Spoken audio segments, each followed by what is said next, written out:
cheia de ideias, criativa, visionária? Você consegue ter visão do seu futuro? Quantos aqui se consideram pessoas bem imaginativas aqui? Cadê? Quantos aqui olham para si e acham que faltam, se queria ser mais criativo, cadê? Deixa eu ver. Me parece que é um número maior, mas Deus nos deu essa capacidade. Você lembra qual foi a melhor ideia que você já teve na vida? Para pensar. Peço só para você focar aqui, porque estou construindo um raciocínio aqui de 5 minutinhos com você, e é importante você me acompanhar, e isso tem a ver com o fato da gente estar aqui nessa noite. Talvez você não se lembre agora, mas todos nós já tivemos boas ideias. O fato é que a maior parte das boas ideias não saem do papel, quando vão para o papel. A maior parte das pessoas convivem sonhando, tentando imaginar, mas essas ideias não se tornam realidade. Mas alguma ideia sua, lembre aí, 10 segundinhos, alguma ideia legal que você teve, criativa, na faculdade, no seu trabalho, ela chegou a entrar em ação? Quantos aqui lembram de alguma coisa que você teve uma ideia? Não existia aquele processo, aquilo que você pensou e depois de um tempo, aquilo passou a existir, foi criado, alguma coisa que passou a acontecer, porque você pensou antes daquilo existir. Alguém lembra-se agora aqui? Quantos tem essa experiência? Levante bem alto a sua mão. Quantos aqui não conseguem lembrar disso agora? Ok, quantos não levantaram a mão? Bom, então primeira coisa que eu queria dizer, eu creio nisso, que a gente pode servir como instrumento para ministrar um ao outro. Eu já disse para você aqui ministrar a bênção, saúde, mas eu te peço novamente para você olhar para a pessoa e declarar: Deus vai te dar ótimas ideias, que vão se concretizar, e vão transformar, e vão marcar essa geração. Agora, o que se espera, você crê nisso? Lógico que aí você vai trabalhar, você vai ver quem são os apoios que Deus vai te dar, as pessoas com quem você vai conversar, os mentores que Deus vai te dar, o quanto você vai trabalhar, enfim. A questão é que se espera de uma juventude, de gente jovem, cheia de energia, de coragem, as melhores ideias. Mas você sabe por que está acontecendo um encontro como esse nessa noite? Esse encontro está acontecendo aqui, ele é resultado de um encontro menor, de pastores de jovens, que começou há algum tempo atrás. Nós sentamos numa mesa, e ali nós passamos a nos conhecer, aprender uns com os outros, trabalharmos juntos, nós nos tornamos amigos, a gente passou a andar junto, e a sonhar. Esse encontro, antes dele acontecer aqui no Brasil, que a gente chama de capítulo regional, ele acontece em vários países do mundo. E antes dele acontecer em vários países do mundo, em 2012, ele aconteceu lá em Kuala Lumpur, na Malásia. E alguns dos que estão aqui estavam naquele encontro. Ali foi uma mesa global, com aproximadamente 50, 60 líderes, pastores de jovens, de várias igrejas ao redor do mundo. E desde aquele encontro a gente passou a todos os anos, fizemos em San Diego, em Stuttgart, em Lima, enfim, sempre, todos os anos, a gente se encontrando. Esse ano será no Egito, a gente se encontrando para aprender um com o outro, para nos tornarmos amigos. E a partir desta mesa global, aconteceram os capítulos regionais, que neste ano, cerca de 200 pastores, cada pastor lidera pelo menos 500 jovens e adolescentes. A gente vai sonhar, orar, buscar Deus, pensando no Global Youth Movement 2020, que é este congresso que está acontecendo. Então, a partir da mesa global, nós sonhamos com o congresso. Então, olha quantas coisas começaram a acontecer. Uma mesa global lá em Kuala Lumpur, que se repetiu vários anos, que se transformou em capítulos regionais em cada país. Tem até aqui pode colocar na parte dos capítulos, se vocês puderem ir aí pelo computador, Botrel. Pode ir à frente. Stuttgart, os capítulos regionais, América do Norte, Brasil, na Ásia, Norte da África, na Ásia Central, África, Europa e na América Latina. Nós nos encontramos. E a base de tudo isso, sabe o que é, gente? Não é o evento em si, mas são relacionamentos. Andarmos com relacionamentos saudáveis. E aí, começaram a acontecer os congressos, que acontecem de forma continental. Então, deixa eu ver se está aqui, olha, os congressos continentais. O Brasil, todos eles, toda a África, Ásia e Pacífico, Norte da África e os países ali do Golfo, América do Norte, América Latina e o Brasil por causa da dimensão continental que o Brasil tem, que é este congresso que está acontecendo. E a partir desses congressos aconteceu o ano passado, um congresso global que se repetirá a cada 3 anos. O ano passado aconteceu na Guatemala, e acho que tem imagens aqui, tem um vídeo, vamos colocar só para você conferir. Tivemos 6.000 participantes, líderes de 55 nações, e eu já vou chegar lá.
Pode aplaudir ao Senhor por tudo isso que Deus está fazendo.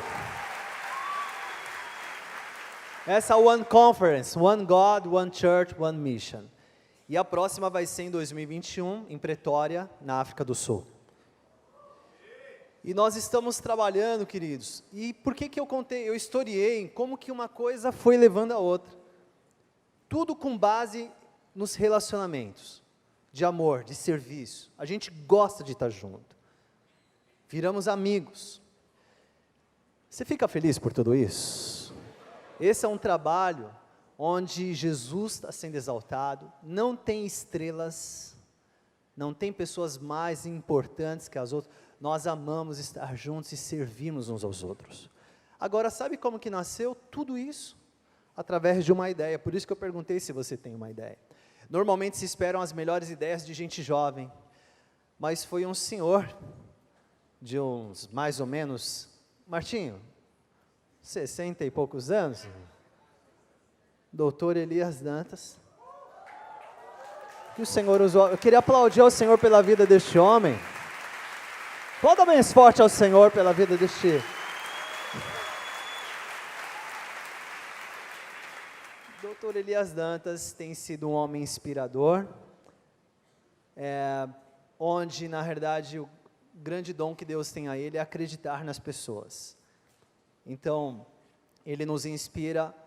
Apesar de você olhar, se ele tivesse aqui, ele teve um problema de saúde, ele fez uma cirurgia no rim, vai precisar fazer uma outra cirurgia agora, na próxima quarta-feira, mas eu falei com ele essa semana, ele disse, ora por mim, Diniz, porque eu estou muito entusiasmado, imagina tudo que Deus está fazendo na história da fé cristã.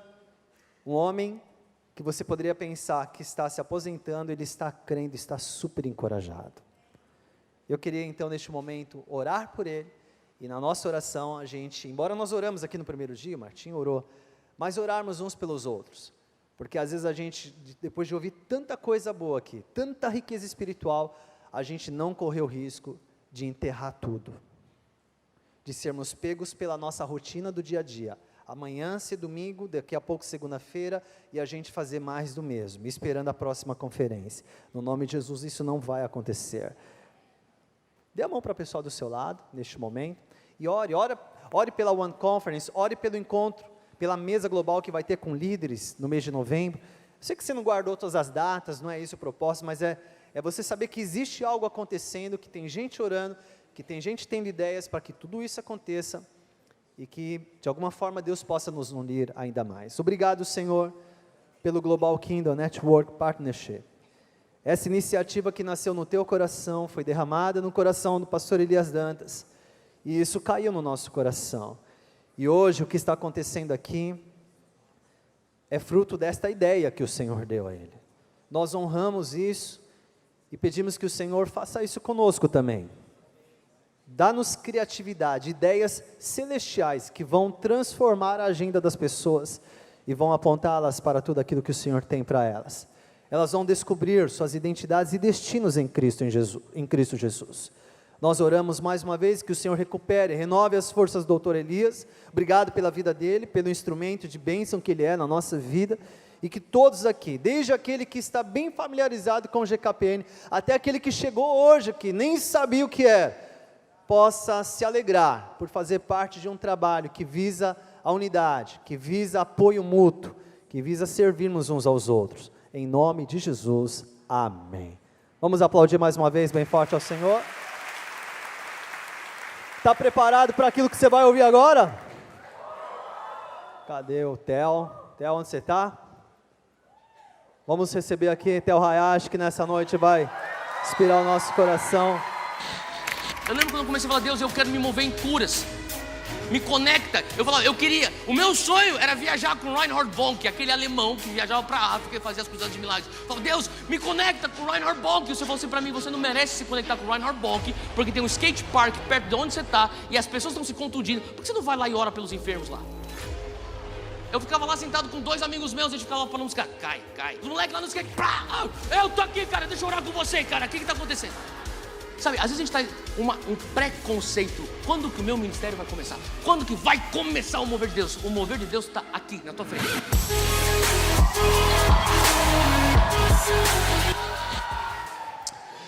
Boa noite, pessoal.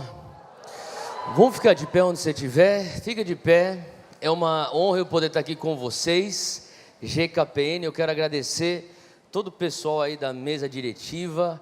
São amigos queridos meus, o Diniz, o Madaleno, o Léo, enfim, tem tantas pessoas que eu amo que estão envolvidas nesse movimento, e eu sou muito privilegiado de estar compartilhando a palavra com vocês hoje. Eu queria só, eu sei que a gente já orou, mas nunca orar é demais, não é verdade? Então a gente vai orar mais uma vez. Feche teus olhos onde você estiver, erga suas mãos para o alto, repita comigo: Senhor Deus, bem forte, Senhor Espírito Santo, eis-me aqui, nessa noite, eu te dou total liberdade, traz o teu alinhamento, aquilo que o Senhor quiser fazer, eu estou aberto. Agora toma alguns segundos com tuas próprias palavras e começa a falar para Ele que Ele tem permissão para fazer o que Ele quer fazer em você. Aonde você estiver, seja espontâneo, comece a falar: Pai, eu estou aberto, faz, Senhor, aquilo que o Senhor quiser fazer. Espírito Santo, nós dependemos de Ti hoje à noite.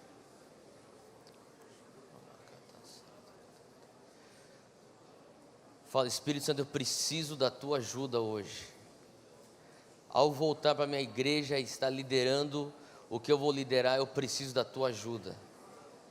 Segunda-feira no trabalho, na faculdade, eu preciso da Tua ajuda. Tu que és o nosso paracletos, o nosso ajudador, ajuda-nos hoje. Abre tua boca, continua. Se você ora em línguas, começa a fluir em espírito onde você estiver agora.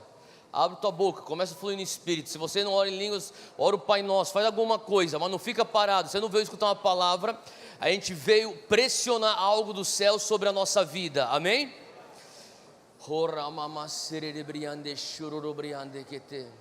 Começa a fluir, onde você estiver, começa a falar: Espírito Santo, eis-nos aqui, nós precisamos algo dos céus, eu quero algo de Ti, Senhor. Mais do que uma palavra, eu vim para ter um encontro contigo agora. Mas, Senhor, abençoa, Pai, a nossa nação, abençoa as nossas igrejas, Pai. Nós queremos voltar com algo fresco para as nossas igrejas, Deus, para as nossas cidades, Senhor.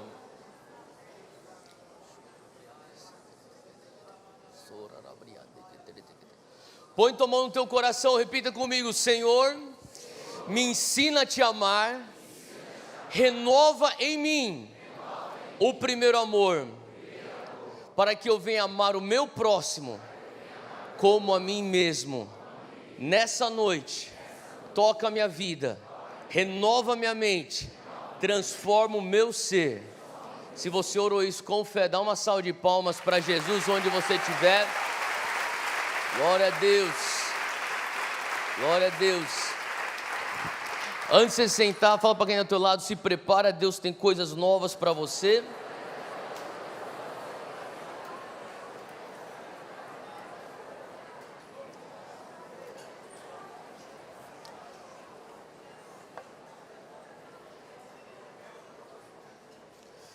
Hoje eu tenho uma palavra que eu quero compartilhar com vocês, só que antes eu quero só falar rapidamente. Eu trouxe alguns dos nossos livros, o Next Level, que é o primeiro livro que eu lancei, e diz assim, fala comigo: Next Level. Diz assim: o próximo, fala para quem do teu lado: eu declaro sobre a tua vida que o teu próximo nível vai começar no final da sua zona de conforto. Quem está disposto a sair da zona de conforto hoje? Então eu trouxe Next Level, vou compartilhar alguns conceitos hoje no meio da mensagem que tem a ver com esse livro. E também eu trouxe o meu segundo livro chamado Reino Inabalável, baseado em Hebreus 12, versículo 28, que nós carregamos um reino inabalável. Eu falo muito sobre o que é que significa você viver o reino de Deus na tua faculdade, onde você trabalha, na tua igreja. Quantos aqui entendem que o reino de Deus é grande demais para estar contido dentro das quatro paredes da igreja? Não é verdade? Eu realmente creio que se nós formos ver uma transformação, um avivamento que realmente vai deixar um legado nessa nação, o avivamento tem que sair para fora das quatro paredes da igreja. se ficar contido dentro das quatro paredes da igreja, a gente não vai ter uma transformação genuína. E a transformação genuína começa quando a gente vê os sinais do reino entrando no mercado de trabalho. Então, eu falo muito sobre o que significa você viver o reino de Deus nas 7 esferas da sociedade. Está tudo aqui nesse livro, o que significa você ver transformação. Então, se você está com fome por essa mensagem, eu vou falar bastante sobre isso hoje também. Nós temos lá atrás, no final, você pode estar garantindo a tua cópia. Compra também para os teus amigos, para alguém, para abençoar alguém. E é isso que a gente está aí para dividir. Então, vira para quem está do teu lado e fala assim: que bom que você está do meu lado. Você é filho de Deus. Você tem o DNA de Deus. Deus é generoso. No final do culto, exerça a tua generosidade. Vai lá no fundo e compra um next level para mim, em nome de Jesus, amém. Amém? Esther capítulo 4, abre aí comigo, Esther capítulo 4, eu tenho uma mensagem que está dentro do meu coração, eu quero compartilhar isso com vocês, e depois a gente vai dar espaço para o Espírito Santo fazer o que Ele quer fazer, amém? Amém. Esther capítulo 4 é a história de Esther, a rainha Esther, aquela garota que cresceu sempre chamando a atenção porque ela era muito linda, e ela tinha esse dom, e o Senhor tem começado a falar comigo sobre uma geração que é dotada. Talvez você pense: Theo, eu não tenho um dom, eu não tenho um talento, eu não tenho uma habilidade. A verdade é que Deus te deu algo, e se você conseguir primeiramente identificar esse algo, segundo, se você conseguir multiplicar aquilo, e se você conseguir se pôr à disposição com o teu dom para ser usado por Deus, o Senhor pode transformar o mundo com o teu dom. Você acredita nisso? E eu creio que nós estamos aqui, somos líderes que estamos dispostos a fazer a diferença. Esther era uma garota que talvez ela não tinha entendimento por que ela nasceu tão linda.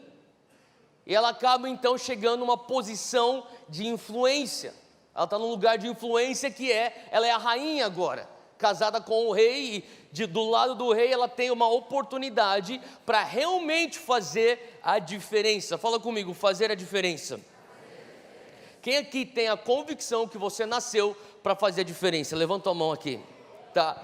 Esther, ela era uma garota que talvez ela sabia disso, mas no versículo 14, que é o que nós vamos estar olhando agora, daqui a pouco, você começa a escutar então a voz do seu tio Mordecai, como uma voz profética, despertando o propósito do dom dentro dela. Eu creio que nós somos uma geração dotada, como eu disse, mas às vezes o dom que está dormente carece de uma voz profética para despertar aquilo e fazer com que haja então um gatilho que vai transformar ou culminar numa transformação. E Esther, ela estava para dar para trás, no versículo 14, ela está num lugar onde o povo de Israel está debaixo da ameaça de um genocídio.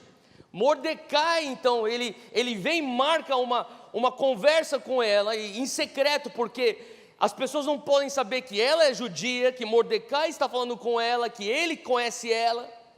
E debaixo dessa ameaça, Mordecai começa a sentir que a sua sobrinha, que ele preparou para estar naquele lugar, está começando a dar para trás.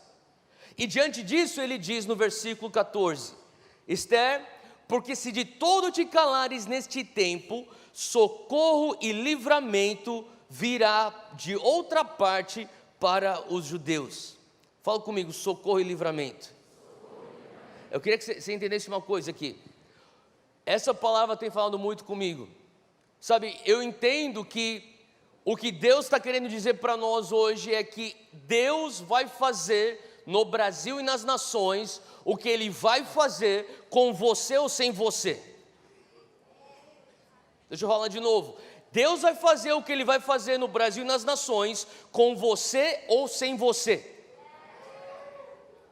Ele diz assim: Esther, é o seguinte, se você continuar calada, socorro e livramento, Deus levanta de um outro lugar. Faz sentido? Eu realmente acredito que nós estamos vivendo tempos onde o Senhor está esperando o posicionamento da nossa parte. E nesse momento, Esther está diante de uma decisão a se tomar. Eu tenho que me posicionar ou eu posso ficar aqui no meu anonimato, no conforto do palácio? Eu vou ser salva, o povo vai sofrer, os meus primos vão morrer, meus tios vão morrer, todos os meus amigos que eu cresci na comunidade judaica vão morrer, mas pelo menos eu estou aqui salvo. E Mordecai falou: olha, espera aí, Esther, escuta o que eu estou te falando. Socorro e livramento virá de um outro lugar para aquele povo que é o escolhido de Deus, Israel. Agora, continua comigo nesse texto, ele diz: porém, tu e a casa de teu pai perecereis. Sabe, eu comecei a entender uma coisa aqui, a vontade de Deus corporativa e a vontade que Deus tem para mim como indivíduo. Deus está falando: você tem uma opção hoje, Theo, de se posicionar e dizer sim para aquilo que eu tenho para a tua vida como indivíduo, e de alguma maneira o teu chamado individual se encaixa num chamado corporativo, ou você não precisa dizer sim, mas independente do que você disser, socorro e livramento levam-se de algum outro lugar. Eu sei que sou um pouco direto o que eu estou falando, e eu quero que você entenda que a minha intenção hoje é que nós venhamos entender o momento e o tempo que nós estamos vivendo com sobriedade. Eu olho para a minha vida e eu tenho olhado para as pessoas ao meu redor. Vocês tiveram alguns líderes aqui falando nesse final de semana, eu estava conversando com alguns deles a caminho daqui, no telefone, e eu sei que são amigos meus. Aqui a gente, que nem o Diniz disse, somos um grupo de amigos. A verdade é que, sabe, o Senhor está fazendo algo incrível nessa geração, que eu me pergunto, e eu olho para mim e falo: Deus, às vezes a matemática não fecha. Como assim, Deus? Essas portas que estão se abrindo para mim e para os meus contemporâneos, Pai, eu não tenho como assim entender essa linha de raciocínio e a lógica disso. E eu tive um pensamento um tempo atrás que eu sinto que foi, eu não vou falar que foi Deus, mas um pensamento que pode ter sido Deus. Quem sabe, Theo, você está andando em unções e debaixo de mantos que não foram teu para o começo de conversa. Já parou para pensar nisso? Que quem sabe você está começando a andar hoje em acessos que nem eram teu para o começo de conversa. Esther está debaixo disso. Mordecai está falando: Esther, se você não quiser agarrar esse manto, se você não quiser agarrar esse propósito, esse chamado, não tem problema, Deus dá para outro. Eu tenho olhado para mim e falado assim: Deus, mas não faz sentido, Pai, eu me sinto tão desqualificado, eu me sinto tão inapto, eu me sinto tão limitado. Mas o Senhor falou comigo: você está simplesmente faminto, você está simplesmente disponível. E eu fico pensando: e se eu estiver andando em uma unção, em um manto que não era nem para ser meu no começo, mas alguém deixou passar e eu fui lá e eu peguei?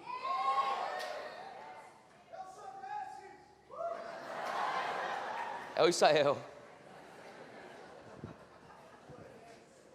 Vocês estão aqui comigo, gente? Fala um pouquinho ao teu lado: se você deixar teu manto cair perto de mim, eu pego e levo embora.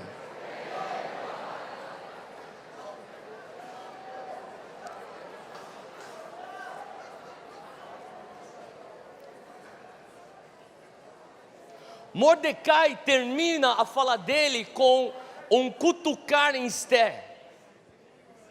Ele fala assim: Esther, é o seguinte, você tem que entender uma coisa, se você continuar calada, Deus vai usar outra pessoa. Não pensa que você vai ficar ilesa aí, sozinha numa bolha intocável. Você, sabe o que eu comecei a entender? Vocês estão comigo aqui, gente?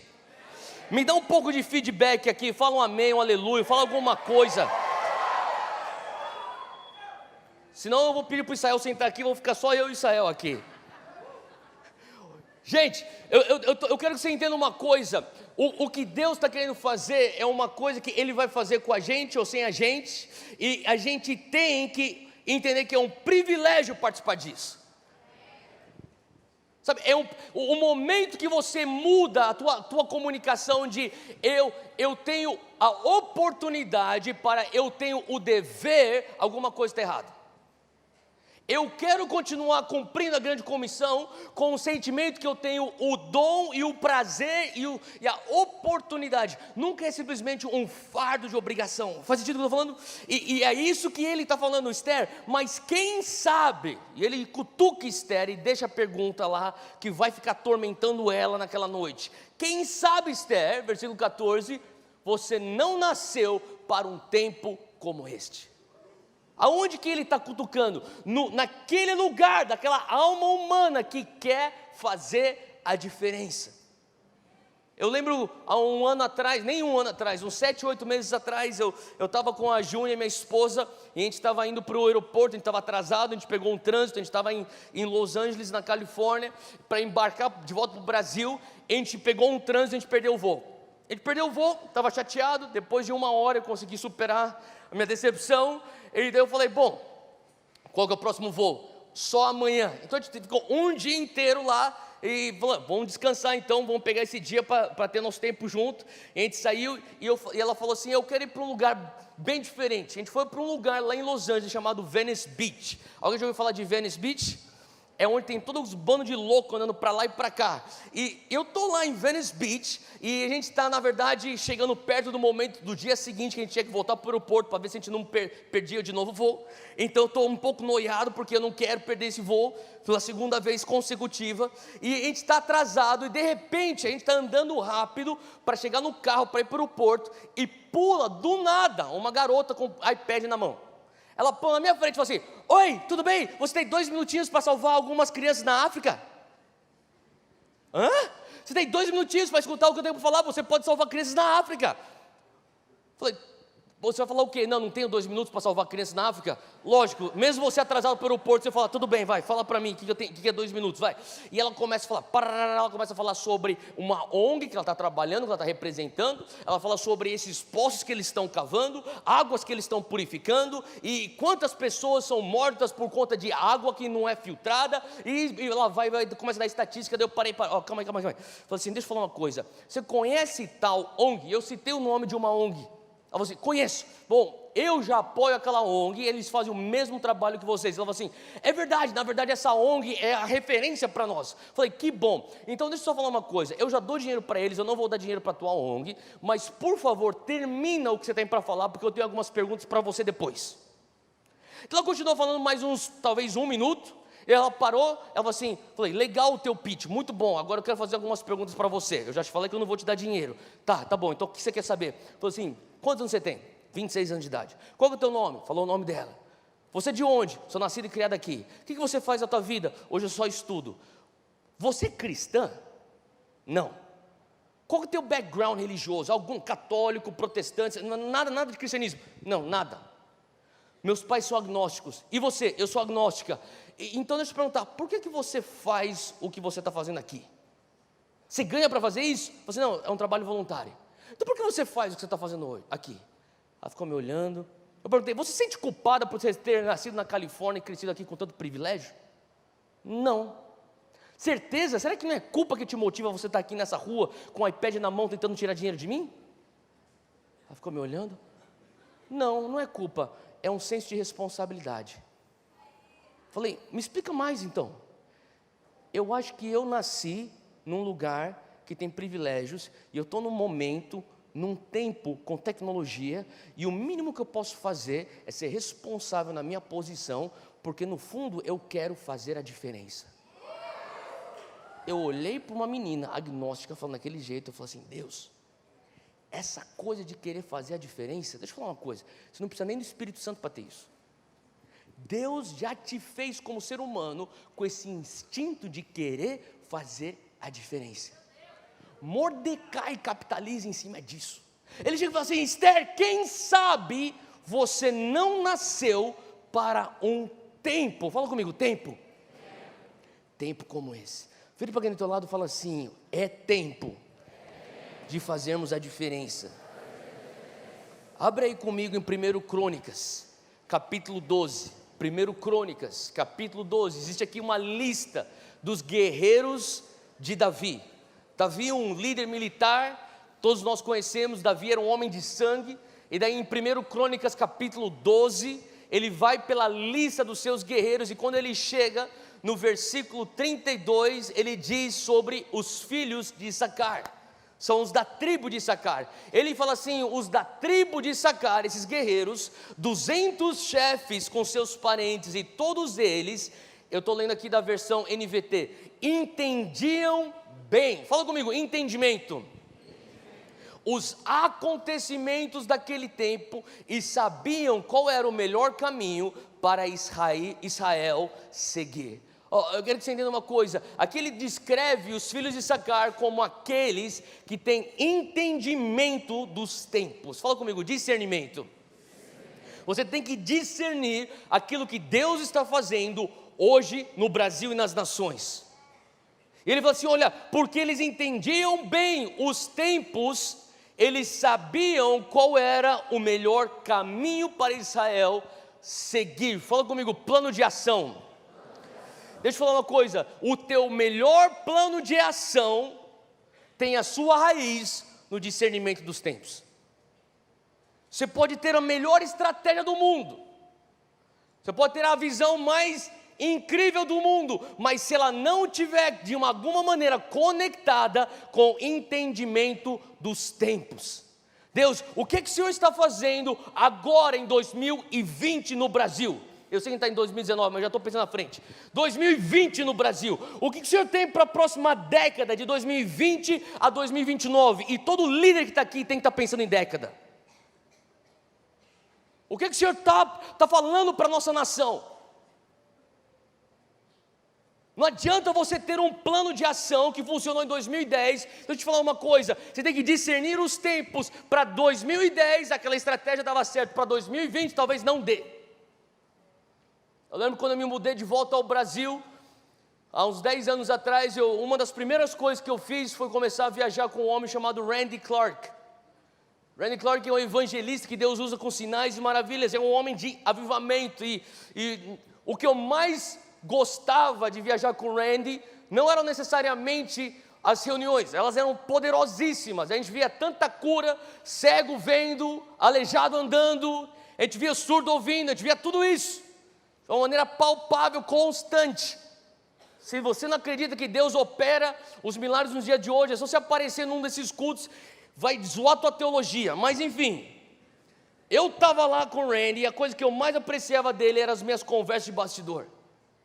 Em uma das minhas conversas de bastidor, o Randy falou para mim, eu falava sobre o sonho do Dunamis. Falava, Randy, ele falava, por que você voltou ao Brasil? Randy, eu sei que eu estou aqui com você, só que daqui a pouco eu vou começar um negócio chamado Dunamis. Me conta o que é esse Dunamis. Dunamis é um sonho que eu tenho de ver nossas universidades cheias do fogo do Espírito Santo, alunos universitários cheios do DNA do Reino dos Céus, se movendo em sinais, maravilhas, onde nós vamos ver salvações, onde nós vamos ver então o perdido voltando para a casa do Pai, onde nós vamos ver o profético fluindo de uma maneira natural. Eu sonho em ver o céu invadindo a terra na universidade, Randy.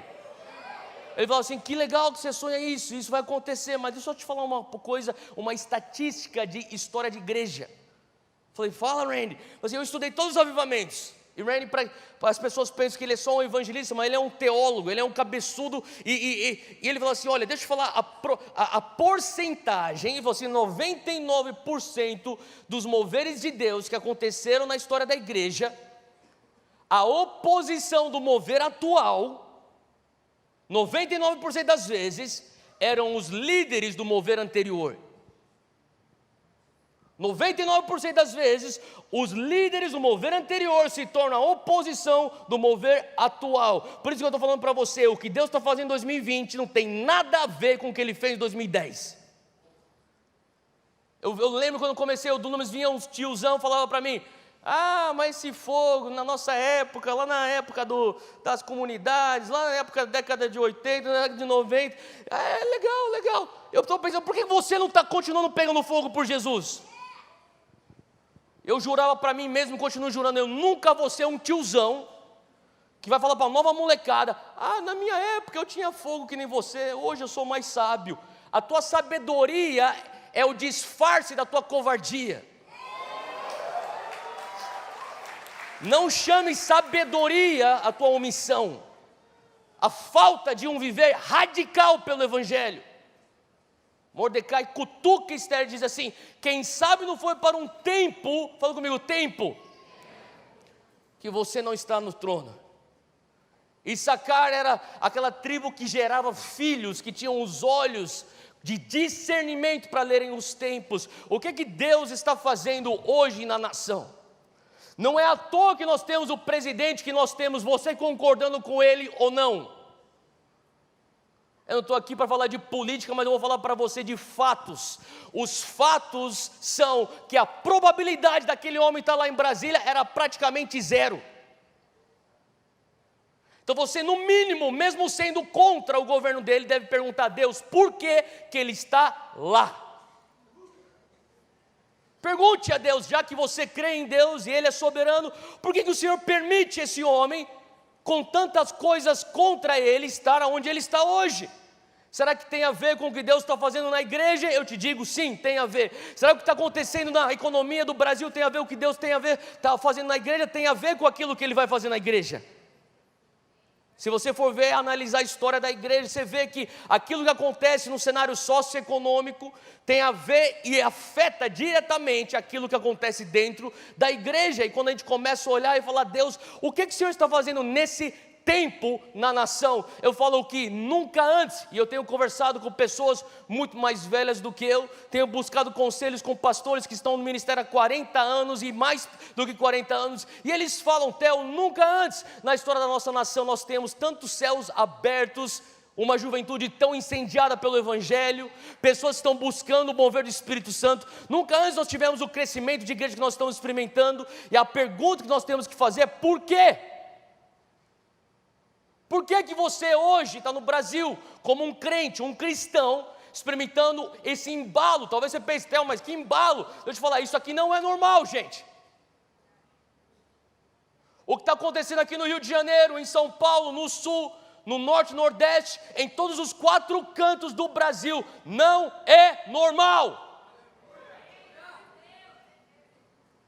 Isso é bom, isso é ruim. Eu falava semana passada com um jovem de 19 anos de idade, está fazendo uma mobilização muito grande. Eu falo assim, meu irmão, sabe qual é o maior perigo? Eu falo, qual que é? É que tem tanto embalo de Deus sobre a nossa nação e sobre aquilo que você está fazendo, que você pode pregar heresia e nego vem para o altar para se converter. E você não analisa se tem alguma coisa que eu preciso melhorar, porque você está vendo o altar está cheio, o altar está cheio, o altar está cheio, e você não está entendendo que tem a ver com uma coisa que é maior do que o teu ministério, é algo sobre os céus da nação. Faz sentido o que eu estou falando, gente?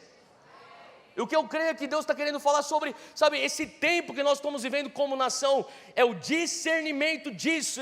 E eu estava há 3 semanas atrás no Canadá ministrando, eu fui pregar numa igreja em Ottawa, capital, e o pastor de lá é um amigo meu, o nome dele é Sean. Eu falava, Sean, estava conversando sábado à noite, antes dos cultos de domingo, estávamos jantando, e daí ele me deixou no hotel e falou assim, Theo, amanhã, quando você for pregar lá na igreja, nos nossos cultos, se o Espírito Santo te der uma palavra profética, libera sobre a igreja, a gente está aberto.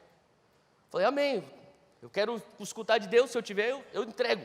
Se eu não tiver, não vou entregar, não vou inventar, mas eu entrego se eu tiver. Domingo de manhã eu orei sábado à noite, não recebi nada. Domingo de manhã acordei, não tinha nada. Falei, Deus, tem alguma coisa? Se tiver eu entrego, se não tiver eu não vou entregar nada. A caminho da igreja, eu estava entrando na igreja, eu recebi uma palavra.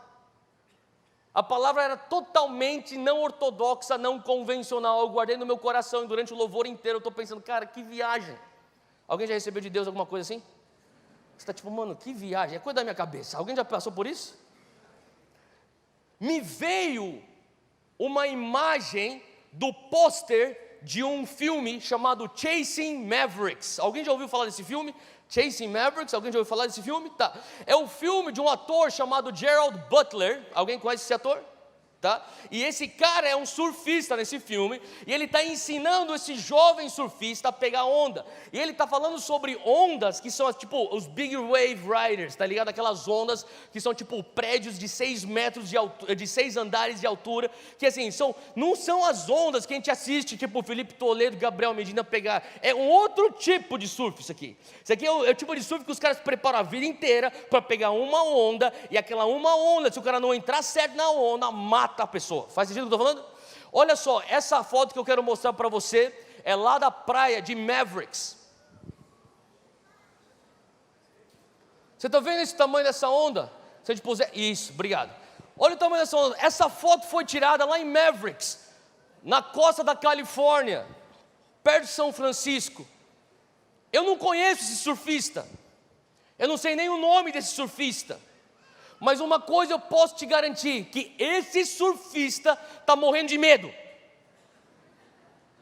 Sim? E você estaria morrendo de medo se estivesse nessa posição onde ele está aqui. Eu peguei essa palavra, Chasing Mavericks, essa foto foi tirada em Mavericks. Eu cheguei no altar, no púlpito, eu comecei a palavra e eu falei assim, pastor, a gente teve aquela conversa ontem à noite, eu estava em oração, não recebi nada, mas hoje quando eu entrei aqui, eu sinto de Deus que eu recebi uma palavra. E eu fui dar aquele passo de fé, eu falei, a palavra de Deus para você é Chasing Mavericks. E quando eu falei Chasing Mavericks, ele falou, uau! Falei, isso é um bom sinal, acertei alguma coisa. Eu falei, faz sentido isso para você? Ele falou assim, oh meu Deus, e todo mundo começou, meu Deus, tipo, Chasing Mavericks. Agora, o que eu não sabia é que esse pastor, eu sabia que ele é um fisiculturista, e a competição dele foi no sábado, no dia antes desse domingo que eu estava lá, só que o domingo anterior, a 6 dias da competição, ele foi pregar no último domingo antes da competição. Ele falou assim para a congregação, pessoal, olhem por mim, eu não consumo açúcar há 4 meses, meu corpo só quer açúcar, porque ele está deixando ficar sem gordura nenhuma para a competição de fisiculturismo. E ele falou assim, meu Deus, a única coisa, tipo quando Davi fala sobre a água de Belém, ele fala assim, a única coisa que eu gostaria era donuts do coffee shop, que é um café local lá de Ottawa, chamado Mavericks. Daí a galera, ele quer isso. O que eles fizeram naquele domingo que eu trouxe aquela palavra? Eles trouxeram uma caixa de donuts do Mavericks. Daí quando eu falei Chasing Mavericks, os caras levantaram a caixa. Meu Deus, olha a caixa do donuts Mavericks.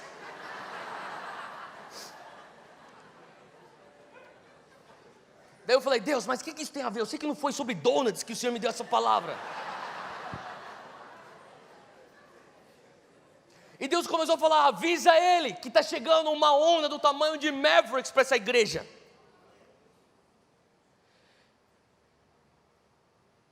E ele falou uma coisa que você precisa entender aqui, ó. Se você sabe inglês, você vai entender, se você não souber, eu vou te explicar. Vem cá. Ele falou assim para mim, às vezes eu me sinto que eu estou bored, B-O-R-E-D, entediado em inglês.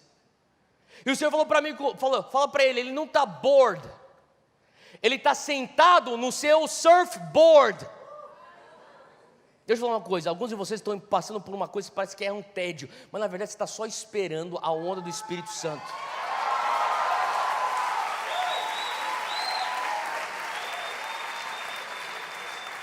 Parece que você está bored, só que você está em alto mar, você já passou a arrebentação, está sentado lá, está tipo, nada está acontecendo, nada está acontecendo. E eu estou falando para você, sabe, se você fosse assistir esse filme você entenderia, ou e eu sei que quem está no Rio de Janeiro deve ter bastante surfista aqui, então deixa eu te falar uma coisa, muitas vezes você faz coisas que são não convencionais, por exemplo, acordar 5 horas da manhã para ir para a praia, você põe toda a tua roupa de borracha no teu carro, você empilha todas as tuas pranchas, ninguém está lá, você está lá sozinho, naquele frio, sentado na tua prancha, e a tua cabeça está tipo, o que eu estou fazendo aqui, Deus? Eu pensei que eu escutei tua voz, eu fiz o sacrifício que eu tinha que fazer, eu paguei o preço que eu estou pagando, o que eu estou fazendo aqui? E Deus está falando assim, você está correndo atrás de um Maverick, eu estou mandando um Maverick para você, a única coisa que eu preciso é que você tenha paciência, discirna os tempos. Eu lembro quando eu voltei para o Brasil, há 11 anos atrás, eu era menos ocupado que eu era hoje, então eu tinha bastante tempo para fazer bate-volta lá para o Guarujá, em São Paulo. Eu ia com um amigo meu que era surfista, e ele falou assim, eu vou te ensinar a pegar onda, e eu até hoje não aprendi, mas eu ia lá. E quando a gente chegava lá, ele parava o carro, as pranchas estavam no carro, eu já estava para tirar as pranchas. Ele falou assim, calma, espera um pouco. Ele saía, ele ia para um pico mais alto, ele ficava assim,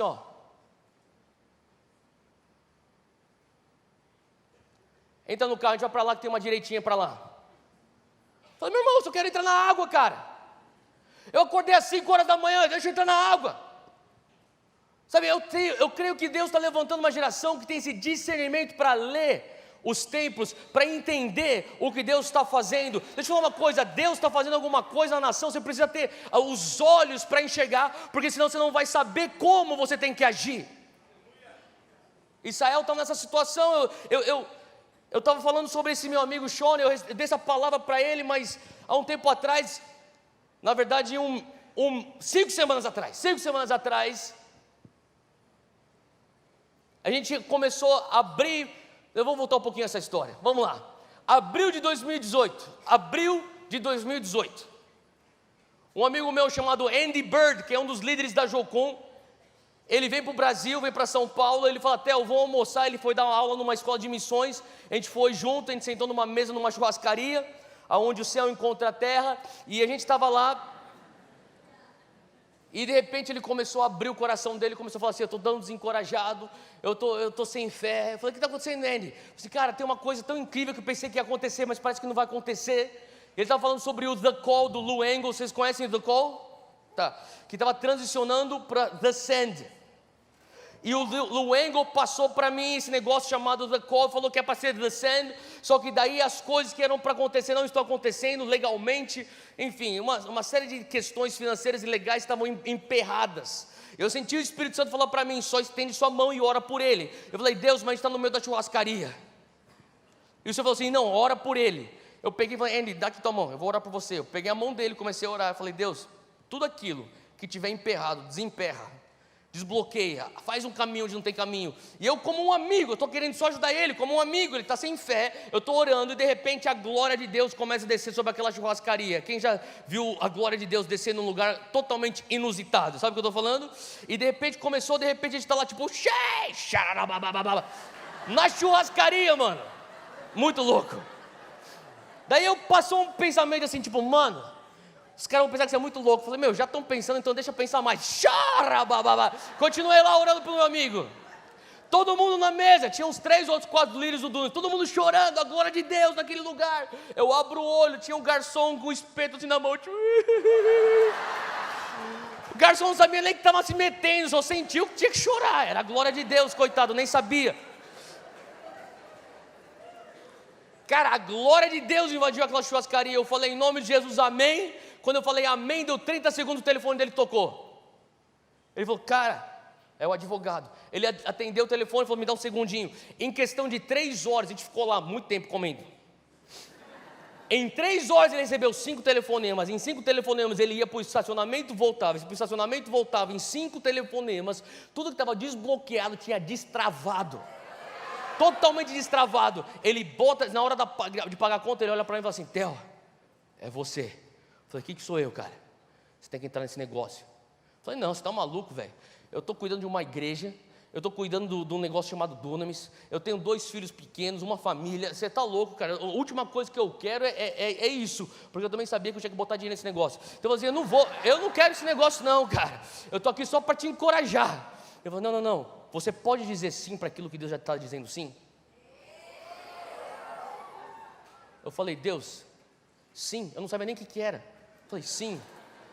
E daí o Denis, que é o cara que toca toda a operação do Dunamis, na saída, eu falei, você concordou fazer parte do quê? Sei lá, um negócio chamado The Send.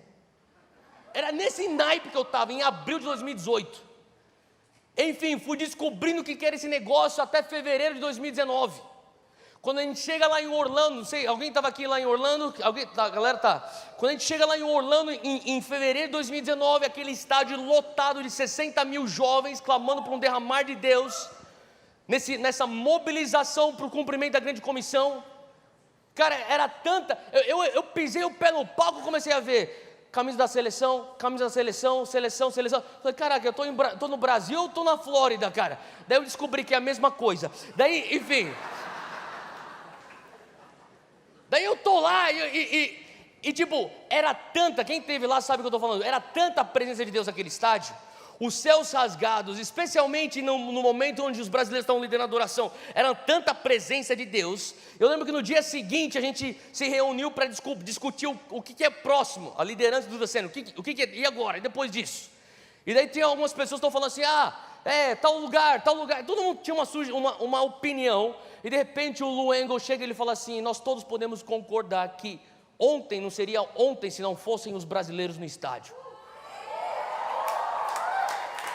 E nisso todo mundo olha para mim. E o Andy fala: Theo, você quer ser o próximo? E eu ia falar: não. Mas eu senti o Senhor falando assim: olha, se você não se levantar, socorro e livramento vai vir de um outro lugar. Eu falei: eu nunca me conheci não ser fominha. Me dá. É a gente. E a gente vê a pergunta, então, qual estádio? Eu pensei, vamos para o Allianz Parque, que é menor lá em São Paulo, é mais controlado, é tranquilo, 55 mil pessoas, a gente consegue ralar o ano inteiro e tentar ver se a gente consegue fazer alguma coisa nisso.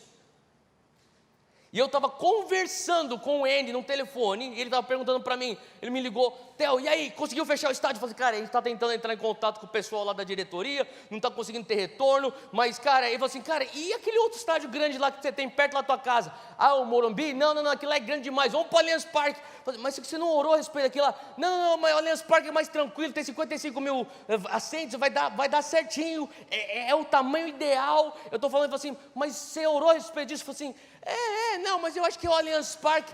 Eu estou falando isso na frente de um restaurante, quando de repente eu olho, eu levanto a cabeça, quem que me vem andando na minha direção? O presidente do São Paulo. Falei: caramba, eu sou São Paulo, eu queria xingar o cara, porque até agora a gente não está dando jeito no meu time, mas eu vi que aquele negócio não tinha nada a ver com o meu coração de São Paulo, não tinha a ver com uma coisa dos céus. Daí eu falei: Andy, você não vai acreditar o que aconteceu. Ele falou assim: o que aconteceu? O presidente de São Paulo acabou de entrar nesse restaurante aqui que eu estou comendo agora. Eu falei assim: e agora? Sabe o que é isso? Ele falou: o quê? É um sinal de Deus, vai lá e fecha o Morumbi com ele. Enfim, não fui fechar com ele naquele momento, mas eventualmente a gente fechou o Morumbi, não fui fazer Allianz Parque. 5 semanas atrás a gente abre as inscrições para Allianz Parque. Allianz Parque não, Morumbi. Em 5 horas e meia, todo o estádio do Morumbi está esgotado. Eu não estou falando de inscrição de graça, estou falando paga. 5 horas e meia, tudo esgotado. Quando deu 1 hora, 10 mil, eu liguei: ô Denis, dá uma ligada lá nessa empresa aí que faz o ticketing aí, que deu algum pau no sistema dos caras, que isso aqui é impossível, velho. Eu falei assim: cara, eu já liguei 4 vezes lá. É verdade, está vendendo mesmo, cara. Eu falei: cara, não é possível isso, cara. E, enfim, eu estou no meio desse negócio, 5 horas e meia, a diretoria do Morumbi liga para a gente e fala assim: vocês têm noção do que aconteceu? Eu falei: o que aconteceu? Vocês acabaram de bater o recorde de esgotamento do Morumbi. Eu falei: calma aí. Eu falei: qual que era o recorde antes da gente? Ele falou assim: era 6 horas e o U2 e Coldplay vocês bateram com 5 horas e meia. Quando eu escutei aquilo, eu sabia, tem alguma coisa que Deus está fazendo. E alguém falaria: duh. Mas demorou isso para eu entender que Deus está fazendo alguma coisa. O maior choque foi quando eu fui descobrir que tinham milhares e milhares de pessoas na lista de espera. Daí eu falei: Andy, o que a gente faz, cara? A gente lotou um estádio, está cheio de gente para fora. Eu lembro que o Andy catou e me ligou depois de um tempo e falou assim: o Lauren Cunningham, fundador da Jocum, tem uma mensagem para você. Ele pediu para entregar para você, porque eles estavam todos no encontro juntos lá no Egito. Falei: qual que é? O Lauren falou: quando você esgota o Morumbi em 5 horas e meia, é porque as coisas estão fora do controle. Sim. Se as coisas estão fora do controle, não ouse você meter tua mão numa coisa que é de Deus e é soberana. Deixa Deus fazer o que tem que fazer. Sabe, muitos de nós, a gente tenta construir uma coisa e falar: Deus, põe tua bênção dentro disso.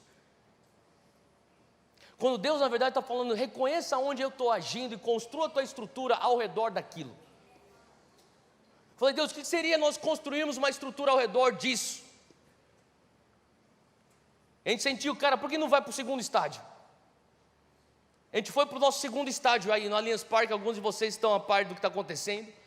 Ele praticamente esgotou e tem gente de fora.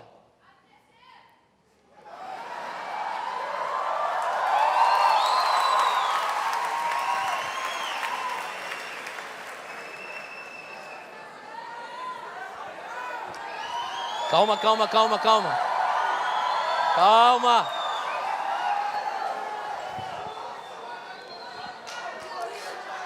Calma aí. Calma. Depois a gente ora por vocês. A gente faz a fila da libertação daqui aqui, ó. A gente está orando e falando, Deus, o que é o próximo passo? Eu estou dividindo isso com vocês porque eu quero que vocês entendam uma coisa. Eu sei que tem muito pastor de jovem aqui. Não tem a ver com o nome de um ministério. Não tem a ver com o nome de 6 líderes liderando o movimento. Tem a ver com uma coisa que está acontecendo na nação do Brasil. Eu cheguei hoje de manhã da Holanda. Ontem eu estava com os líderes que estão mobilizando aquilo que é conhecido como Awakening Europe, um movimento que está lotando estádios na Europa. Eles falaram, Theo, quando a gente soube dos 2 estádios no Brasil, eu reuni minha equipe e teve um ciúme santo que tomou conta da gente. Se eles fazem no Brasil, isso a gente tem que fazer isso aqui na Europa. Sabe, eu creio que Deus está fazendo uma coisa no Brasil que é catalítica. O Brasil como uma nação catalisadora, um gatilho que vai ser o efeito dominó nas nações. Só que a gente precisa entender o que Deus está fazendo na nossa nação. Nós precisamos ter o entendimento e o discernimento. Abre comigo em Êxodo, capítulo 33, eu quero continuar a mensagem. Versículo 12, Moisés ele está diante de uma onda. Se a gente puder deixar só essa onda aqui, mais um pouquinho, por favor. Sabe, eu estava meditando sobre, Pai, como que se navega o favor? Sabe, eu quero que você entenda que o que está acontecendo hoje na nação brasileira é um favor do céu sobre o Brasil. É algo soberano de Deus que é além de denominações, é além de redes de igreja. Eu não tenho nada contra denominações, não tenho nada contra placas de igreja, mas é além de grandes nomes, grandes ministérios, é algo que é soberano, é do Pai sobre a nossa nação. E eu consigo enxergar isso como se fosse uma onda desse tamanho. E o Senhor começou a falar comigo, quando você está navegando, quando você está surfando uma onda desse tamanho, a única coisa que te interessa é posicionamento. Eu só preciso que você esteja posicionado da maneira correta. Sabe, muitos de nós fomos treinados desde pequeno a pensar que nós temos que lutar por um romper. Economiza porque vai fazer falta. Estuda e dá duro, senão você não vai ter oportunidade na vida. Quando a oportunidade bater na tua frente, é melhor você tomar posse disso aí. A gente luta, tem que lutar, é a sobrevivência, é a luta do sobrevivente. Sabe, essa mentalidade que é correta de certa maneira, só que a pergunta é, nós nunca fomos treinados a saber o que fazer depois que o romper acontece. Então, o que acontece quando o romper está na porta? A gente luta, na cabeça a gente sabe, tem que jejuar, tem que orar, tem que discipular, tem que ganhar alma, tem que expandir, tem que dar passo de fé. A pergunta é, quando vem o avivamento, o que se faz com o romper de Deus? A gente se condicionou tanto a lutar pelo romper, que a gente também não teve tempo para pensar, Deus, como que nós nos portamos dentro de um romper? Eu lembro que, há um tempinho atrás, eu fui para a Coreia. Foi a primeira vez que eu fui ministrar na Coreia, foi no mês de março. Eu estava conversando com alguns pastores coreanos, eles me falaram uma coisa que me chocou, eu levei de volta para casa com isso. Eles falaram assim, Theo, você tem que entender que a Coreia é um fenômeno da história da igreja. Nunca antes, em algum momento, um país entrou num avivamento tão rápido quanto a Coreia. No final da década de 50, a Coreia é tida como se fosse Camboja, Laos, Vietnã, esgoto a céu aberto, as ruas de terra, injustiça social, crise econômica. Daí Deus levanta um homem, muitos já ouviram falar de Yong Cho, e ele começa um movimento de oração. Existe um avivamento que é derramado naquela nação, que culmina numa reforma. Hoje a Coreia é tão próspera quanto países que nem Japão, Singapura. Só que ele falava assim, Theo, você tem que entender que hoje os jovens abaixo de 35 anos da Coreia, 2% apenas são evangélicos. É o país que mais rápido entrou no avivamento e mais rápido saiu. Eu voltei com isso para minha cabeça e falei assim, tá bom, você tá crendo por um avivamento no Brasil, mas o que garante que você vai ter isso? E uma vez que você tem, o que garante que você permanece nesse avivamento? Eu acho que Moisés sabia disso. Acho que Moisés também tinha uma onda de Mavericks como favor de Deus nas costas dele, quando ele começa a ver então o Mar Vermelho se abrindo, antes mesmo, as 10 pragas, existe um embalo espiritual do céu atrás de Moisés, ele tira aquele povo do Egito.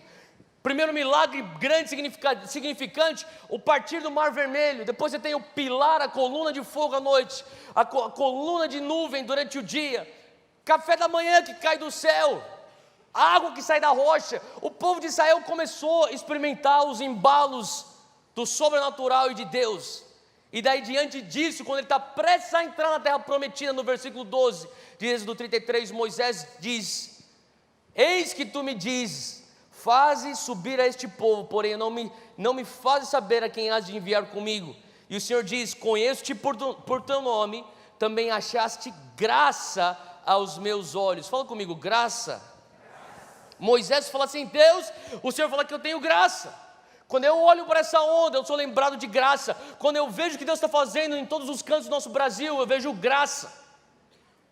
São inúmeros ajuntamentos que estão acontecendo nas ruas do nosso Brasil, seja em Brasília, aqui no Rio de Janeiro, eu sei lá em São Paulo, eu sei lá em Porto Alegre, lá no Sul, eu sei de coisas que estão acontecendo no Nordeste, pessoas fora das 4 paredes da igreja, ajuntamento de milhares de jovens que nunca conheceram Jesus, se entregando a Jesus, curas acontecendo. Não é mais aquele mover antigo de um homem ungido de Deus que faz curas no culto, é uma geração inteira, muitos deles leigos, se movendo no fluir, sinais, maravilhas, salvação, o perdido voltando para a casa do Pai. É graça, concorda comigo que é graça? É o favor de Deus sobre o Brasil. Moisés fala, o Senhor fala que eu encontrei graça aos teus olhos. Versículo 13, ele diz: agora pois, se é que eu encontrei graça aos teus olhos, eu te rogo, me faças conhecer o teu caminho, e assim te conhecerei, para que ache graça aos teus olhos, e atenta que esta nação é o teu povo. O que Moisés está falando é assim: olha, se eu tenho favor, se eu tenho graça, se eu tenho esse cheque em branco que significa graça, se eu tenho essa carta em branca que significa esse favor, essa onda, eu posso pedir uma coisa? Peça, Moisés, eu peço que eu venha conhecer os teus caminhos. Meus irmãos, eu creio que se nós formos realmente entender o que Deus está fazendo na nossa nação, e se nós quisermos de uma maneira sustentável, fazer com que essa onda venha realmente nos levar para ver o reino de Deus sendo estabelecido no Brasil, e não uma onda que venha trazer uma destruição, tudo está dependendo dessa oração que Moisés faz: me faça conhecer os teus caminhos. E por que ele ora isso? Ele diz: me faça conhecer os teus caminhos, porque assim eu te conhecerei. E se eu te conhecer, Moisés continua aqui dizendo, ele fala assim: se eu te conhecer, eu vou achar mais graça aos teus olhos. Sabe, ele entendeu a economia dos céus.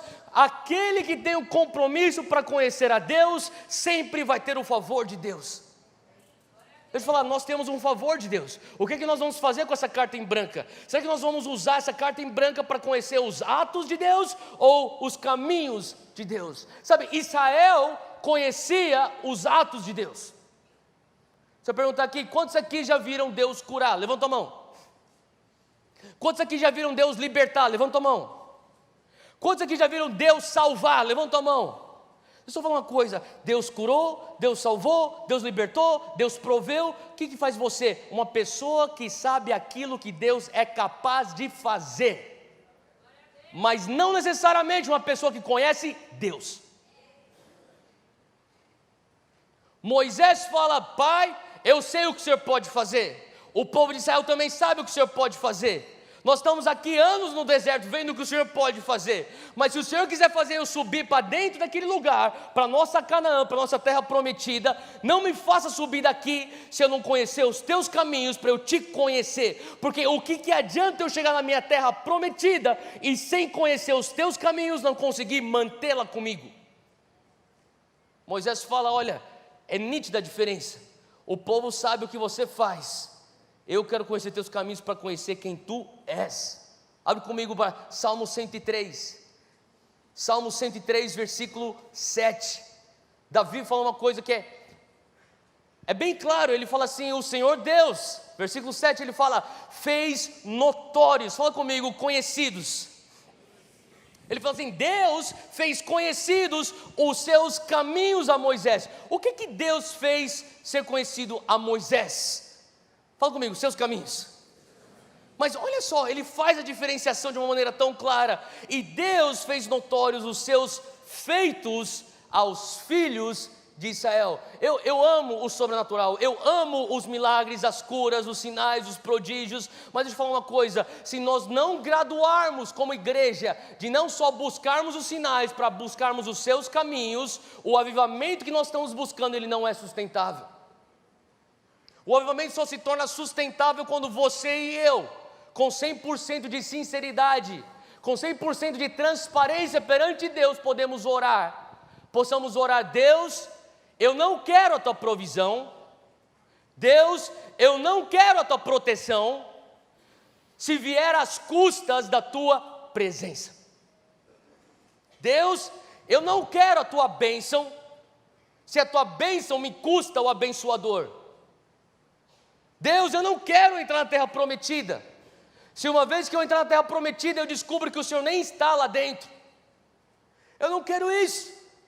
E Moisés fala: Deus, se eu achei graça aos teus olhos, se a tua presença não for comigo, não me faça subir daqui. Cara, deixa eu só te falar de um português bem claro. Deus está expandindo, está aumentando a graça dele sobre o Brasil. Como que nós mantemos a graça dele sobre a nação? Conhecendo os seus caminhos. Você pode perguntar até, mas tudo bem, o que significa os caminhos de Deus? Se você estiver anotando, eu tenho uma definição bem simples para os caminhos de Deus. Os caminhos de Deus são os princípios e os processos que Deus opera em nossas vidas, oriundos da sua natureza.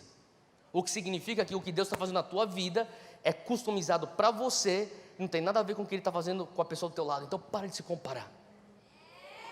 Para de se comparar quantos seguidores no Instagram fulano tem, quantas pessoas vão para o acampamento, quantos jovens vão para o acampamento. Cara, o que Deus está falando com você, se comprometa a Deus. Eu estou comprometido com os teus caminhos. Faz sentido o que eu estou falando, gente? Quando você tem um compromisso com os caminhos de Deus, você conhece Deus e você está descansado. Você tem um descanso que você fala assim: Deus, eu entendo que o Senhor está fazendo, o Senhor está trabalhando dessa maneira comigo. O que significa que muitas pessoas falam: eu quero a paz que excede todo entendimento. Quem quer a paz que excede todo entendimento? A paz é o descanso. Deixa eu falar uma coisa, só que as pessoas não estão percebendo que quando você fala eu quero a paz que excede todo entendimento, você tem que estar disposto a entrar em lugares que você não entende. Só que você quer entender tudo. E Deus quer trabalhar com você de uma maneira que você não vai entender. E naquele lugar que você não vai entender, Ele vai te dar a paz que excede todo entendimento. Só que a gente quer ter controle de tudo. E eu estou falando uma coisa, sabe? Deus está fazendo uma coisa na nossa nação. Israel, se você puder. Deus está fazendo uma coisa na nossa nação que a gente precisa entender. Pai, às vezes eu vou entender, às vezes eu não vou entender. Sabe o que você não vai entender muitas vezes? Quem são os pastores aqui? Levanta a mão. Você é pastor aqui? Ou líder de jovens? Levanta a mão bem alto. Sabe o que você não vai entender e que eu também não vou entender? Por que Deus está usando uma pessoa menos preparada que você? Que tem mais alcance que você? Que fala com uma geração de uma maneira que você não fala? Mas Deus, eu não estou entendendo isso, mas no meio de tudo isso, o Senhor me dá uma paz. E por que o Senhor me dá uma paz? Porque eu estou comprometido com os teus caminhos. Eu estou comprometido com os teus princípios e os teus processos. E eu termino com esse último versículo. Abre comigo em 2 Samuel.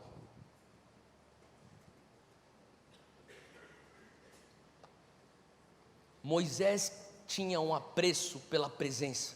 Essa mesma presença que veio por conta do compromisso que ele tinha com os caminhos do Senhor, Davi também tinha. Diz aqui que eles puseram, 2 Samuel 6, só para você entender, Davi então assume o trono. Quando ele assume o trono, a primeira coisa que ele quer fazer, ele quer trazer a presença de Deus, a arca, de volta para a cidade de Davi. Então, a arca estava na casa de Abinadab. Segundo Samuel 6, alguns vão falar que estava por 20 anos, outros teólogos vão dizer que estava lá por 40 anos, independente se é 20 ou 40 anos, ou seja, quanto tempo foi, é um bom tempo que essa arca estava dentro da casa de Abinadab, estava longe da cidade de Davi, do lugar que tinha que estar o tabernáculo. Então, Davi fala, a primeira coisa, eu vou trazer de volta essa arca. E quando ele começa a trazer de volta a arca, versículo 3, puseram a arca de Deus numa carroça nova e a levaram da casa de Abinadab na colina. Uzá e Aiô, os filhos de Abinadab, conduziam a carroça com a arca de Deus. Aiô andava na frente, Davi e todos os israelitas iam cantando e dançando perante o Senhor, ao som de todo tipo de instrumento atrás. Quando eles chegaram, segue aí comigo, segundo Samuel 6,6. Quando eles chegaram na esquina de Nacon, Uzá esticou o braço, segurou a arca de Deus, porque os bois haviam tropeçado. E a ira do Senhor acendeu-se contra Uzá por seu ato de irreverência. Por isso Deus o feriu, e ele morreu ali mesmo, ao lado da arca de Deus. Olha, talvez você já conheça essa história, mas só para tentar pintar aqui direito, você entender o que está acontecendo. Uzá e Aiô, os filhos de Abinadab, são os responsáveis pela arca, e eles vão fazer o transporte da arca para a cidade de Davi, e Davi vai com a sua banda, eles estão louvando, adorando o Senhor. Aiô está na frente da carroça, Uzá está atrás da carroça, a arca está em cima da carroça, e tem muito louvor, tem muito barulho, tem muito som. Então imagina Davi lá junto com seus músicos, e de repente, Davi olha para trás, e essa palavra que diz que Deus feriu Uzá, se você pegar no grego original, significa basicamente Deus, ele causou uma explosão dentro de Uzá. É como se viesse um raio do céu, atingisse esse homem, e tipo todos os órgãos, sangue, tripa. Imagina a cena, chocante. De repente Davi olha aquilo, continua aqui comigo no versículo 8. Davi ficou contrariado, porque o Senhor em sua ira havia fulminado Uzá. Versículo 9, naquele dia Davi teve medo do Senhor e se perguntou, como que eu vou conseguir levar a arca do Senhor? A arca representa a presença. Davi olha para aquele homem que tinha boas intenções, que tocou na arca do Senhor. O cara ele não existe mais, só existe pedaço dele para tudo quanto é canto, sangue para tudo quanto é canto. Davi não sabe o que fazer, você está entendendo? E um segundo anterior a isso, ele está adorando a Deus. De repente ele olha aquilo, ele não entende mais nada. Ele olha, e a palavra fala que ele ficou contrariado. A verdade é que teve uma crise interna no coração de Davi, a tal ponto que ele fica com ira, ele fica com raiva, ele fica confuso, ele não sabe o que fazer. Ele começa a falar, Deus, mas como assim, cara?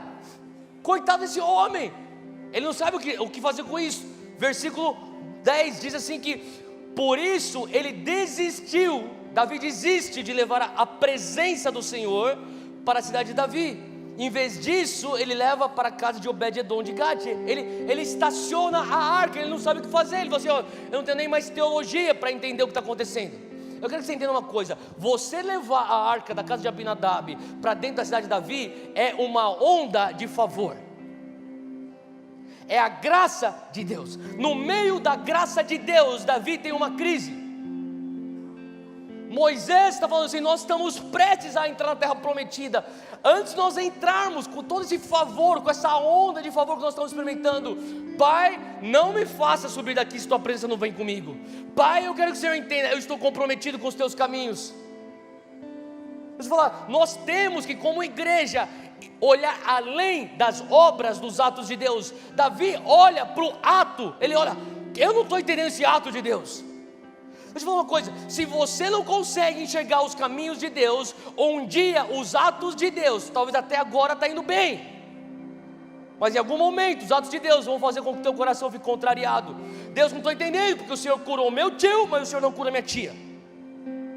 Deus, eu não estou entendendo, porque esse meu amigo, que não é nem crente, recebeu a promoção, eu que sou um fiel dizimista não recebo a promoção, porque o teu cristianismo está ainda num nível de atos de Deus. Davi está naquele lugar onde ele está pego por conta de um ato de Deus, ele está contrariado, ele está em crise. Deus, eu pensei que eu estava fazendo a coisa certa, eu estava fazendo aquilo que era certo, Deus. Eu pensei que Abinadab, ele estava fazendo a coisa certa a Deus. Versículo 11: a arca do Senhor, a presença do Senhor, ficou na casa de Obed-edom por 3 meses. Fala comigo, 3 meses.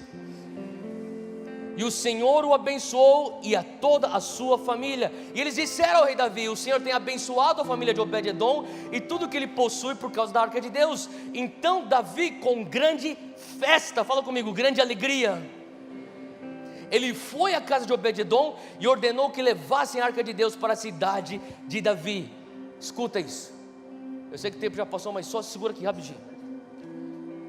Davi escuta a notícia: Obed-edom, aquela casa que você estacionou a arca, está abençoada e toda a sua casa. Quando a palavra de Deus fala toda a sua casa, não é só a família imediata dele. Significa, normalmente é de 150 a 200 pessoas que tem a ver com o comércio daquela família. Então 200 pessoas foram abençoadas por aquilo. Quando Davi escuta, o coração dele se alegra. Por que o coração de Davi se alegra? É porque ele estava feliz por Obed-edom? Também, mas muito mais. Por que ele estava tão feliz? Porque dentro dele, por 3 meses, havia uma crise. Ele fala: finalmente, a crise se assentou no meu coração, eu saquei Deus. E ele se alegra, porque aquilo que ele mais amava, que era a presença de Deus, eu quero que você imagine Davi, aquilo que ele mais ama, a presença de Deus, mata um homem inocente. Aquilo põe ele numa crise. Ele estaciona a arca, a notícia chega, eles estão abençoados por conta da arca. Ele se alegra, porque ele sacou na hora: Deus, o problema nunca foi a tua presença, o problema nunca foi a onda do teu mover, o problema nunca foi o favor e a tua graça, o problema não foi a arca, o problema é como que você é um anfitrião da presença. Ele entende que tem alguma coisa aqui que não está batendo. 20, 40 anos, morte em Abinadab, 3 meses, bênção em Obed-edom. A arca era a mesma arca, mas por que para um leva a bênção e para outro leva a morte? Deixa eu te falar uma coisa: Deus te ama demais para te perder para o avivamento. Tem coisa que Deus está retendo na tua vida, porque Ele te ama demais para perder para a tua bênção. Davi, ele entende que talvez Abinadab tinha 2 filhos, que eles cresceram com a arca na sala. Eles olham, e os amiguinhos vêm para brincar na casa deles de videogame, e eles perguntam: o que é esse negócio? Isso aí é a arca da presença. Estão almoçando: o que é aquele negócio lá? Aquilo é a arca da presença. Estão jantando: cuidado aí para não esbarrar na arca aí. A palavra de Deus fala que Deus feriu Usar pelo seu ato de irreverência. Sabe por quê? Em algum momento, em 20, 40 anos de mover de Deus, alguém ficou irreverente. Se acostumou com a presença, se acostumou. Então a gente vai lá para o culto, vai ter mais nego sendo curado. A gente vai ser salvo. E aí, quanto é que foi? Foi uns 40 hoje que foram se converter. Que legal, glória a Deus, vamos comer alguma coisa. Faz sentido? Quando tem um mover de Deus sobre uma nação, o que mais nós precisamos fazer é proteger o nosso coração da leviandade da presença de Deus nessa nação. Alguma coisa aconteceu que Obed-edom ele recebe depois da notícia: essa arca aqui acabou de matar aquele homem, hein? Posso deixar aqui da casa? Reverência. E Davi ele entende: os teus caminhos, os teus caminhos. Você não precisa abrir isso aqui, só anota, Números 4, depois você lê em casa. Números 4 tinha a maneira correta, o caminho de Deus para transferir a arca. O caminho de Deus para transferir a arca nunca foi sobre uma carroça nova. Eram os levitas segurando com aquela vara nas argolas, e Davi ele recebe a notícia com alegria. E quando os que carregavam, versículo 13, a arca davam 6 passos passos ele sacrificava um boi e um novilho gordo. Davi, vestindo o colete sacerdotal de linho, foi dançando com todas as suas forças ao Senhor, enquanto ele e todos os israelitas levavam a arca do Senhor. Davi, ele saca, ele fala assim, sabe o que é? Não tem a ver com os atos, tem a ver com os caminhos. Então ele volta para a casa de Obed-edom e fala assim, agora a gente vai fazer que nem números 4, os caminhos de Deus. 1, 2, 3, 4, 5, 6, sacrifica, adora. 1, 2, 3, 4, 5, 6, sacrifica, adora. É mais devagar.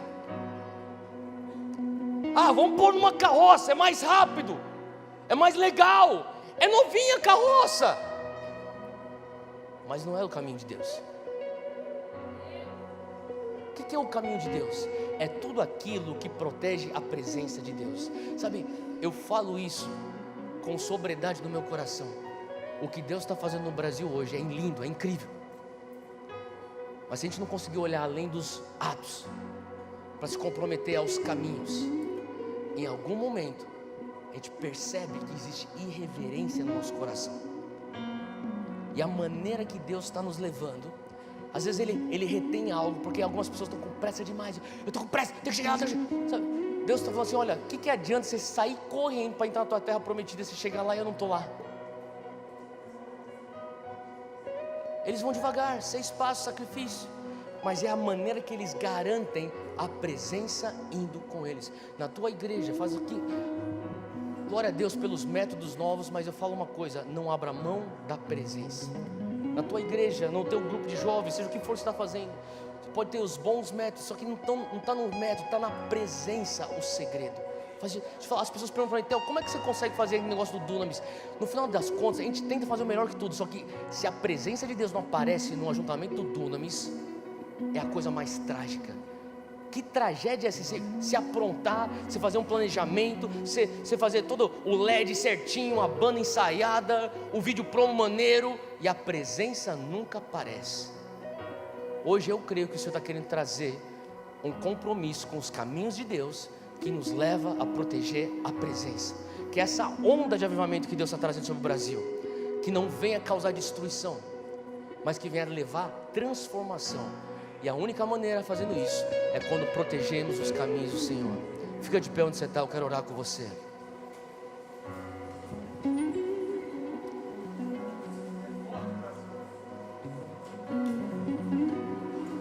Feche os teus olhos onde você está.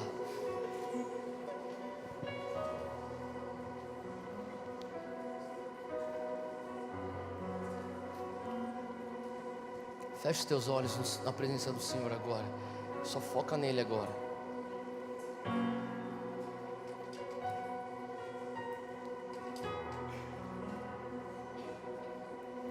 Pai, eis-nos aqui, Pai. Nós reconhecemos que o Senhor está trazendo uma onda sobre a nossa nação. É além de denominações, é além de rede de igrejas, é além de nomes. Nós reconhecemos, Pai, que é além de ministérios, nós reconhecemos que é algo soberano. Hoje nós queremos dizer, não nos faça subir daqui, se tua presença não for conosco. Hoje nós queremos dizer, mostra-nos os teus caminhos, para que assim venhamos te conhecer. Pai, nós te louvamos pelas curas, nós te louvamos pelas salvações, nós te louvamos pelos atos, mas Pai, nós queremos olhar além disso, olhar para quem Tu és. Pai, eu peço que no fundo hoje, que nós venhamos sair daqui com uma fome de Te conhecer, que nós venhamos ter uma fome no nosso coração de fazer com que todos os jovens que nós lideramos venham Te conhecer, não apenas experimentar os Teus atos, mas Te conhecer.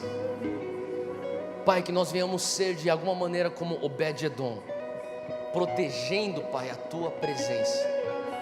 E fazendo assim nós seremos abençoados. Em nome de Jesus.